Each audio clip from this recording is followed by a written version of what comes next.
15-year-old boy from Wisconsin is healthy now thanks to the hard work of Bay Area scientists who went out of their way to save him. More now from KPIX 5's Kit Doe.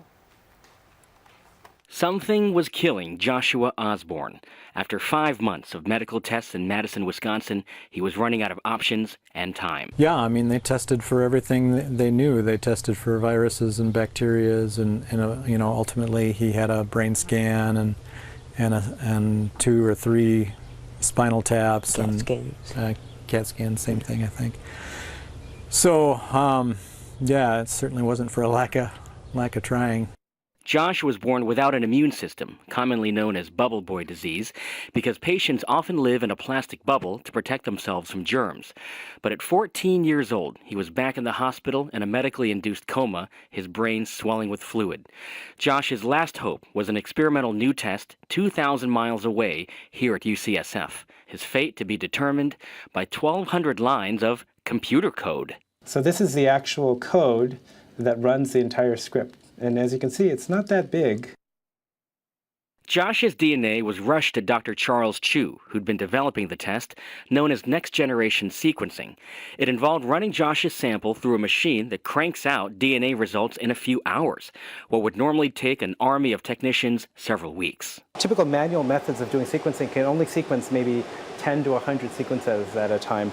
This machine can sequence up to 50 million. The problem? The machine generated mountains of data of raw test results. Chu, who also has a degree in computer science, ran the data through that software he coded. Again, what would have taken 24 hours, Chu's program did in 96 minutes. Out of millions of tests, it found the needle in a genetic haystack. The majority of the reads were really mapped to Leptospira centrocyte. It was a perfect match to a nasty bug. This is the actual genome of that organism. And you can see here that the reads that were found in Josh's sample precisely mapped across the entire genome of the organism. The treatment was simple: high doses of penicillin.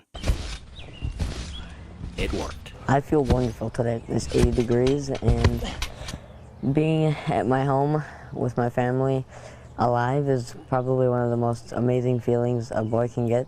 I think it does. The ability to take your research and translate to care of patients, there probably isn't kind of a better feeling in the world. All I can tell you is that I'm happy to be alive, and that I have dreams, and I'm looking forward to accomplishing them.